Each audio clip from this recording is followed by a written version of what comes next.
It is an honor to be with you today to mark this sober anniversary. 10 years have passed since the shameful Maspero massacre. Those of us who mark this tragic anniversary remember well what occurred on that infamous day in October 2011, when Coptic Christians came together in Egypt to march in protest. They were angry. They had cause to be. They were protesting the destruction of one of their places of worship, a church that represented a home and a sanctuary for this minority religious community, which has endured great persecution throughout its history. Yet despite their righteous anger, they were peaceful. They were exercising that basic, inalienable right to express themselves, that fundamental freedom to speak out against injustice, and to stand up for their freedom to worship according to the dictates of their conscience. As we all know, their peaceful protest evolved into a violent military attack, resulting in hundreds of injuries. For 27 of the brave souls who had joined the protest, the march became a martyrdom.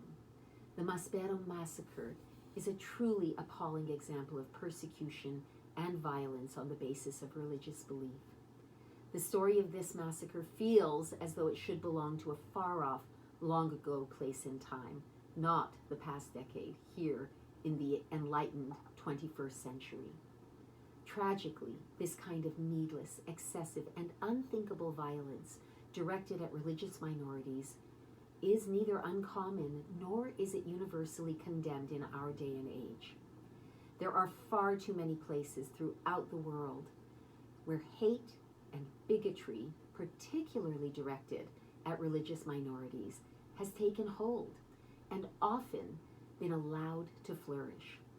Even where religious persecution is not encouraged explicitly, it is sometimes enabled by people in positions of power who refuse to deliver justice for the victims or to hold accountable those responsible for allowing the violence to happen. This is certainly the case with the Maspero massacre. And today I join with many others in calling for greater transparency and accountability around the events of the massacre. Most importantly, I call for justice for the victims of the massacre and their families. My father, the late Congressman Tom Lantos, was a lifelong student of history and would often quote the maxim, "Those who cannot remember the past are condemned to repeat it." It is a privilege to be with you today to remember the Maspero massacre. We must never forget what happened on this day. But remembering alone will not ensure that history does not repeat itself. To guarantee that our future does not hold more tragic massacres, more needless martyrdoms of the Coptic Christians, and people from many other faith traditions, we must commit ourselves to standing up for religious freedom and standing against religious persecution, wherever in the world it occurs and whomever it targets.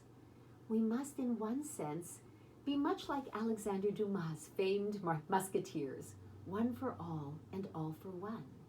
When we take on the struggles of our fellow men and women as our own, even though we may adhere to very different faiths, we will collectively bring the world closer to a reality in which everyone, everywhere, can experience freedom of religion, conscience, and belief. As we honor the memory of those lost in the Maspero massacre, those still mourning their loss, and those forever altered by this tragedy, may we also commit ourselves to doing whatever is within our power to ensure that such a massacre never happens again to any religious minority anywhere. Thank you.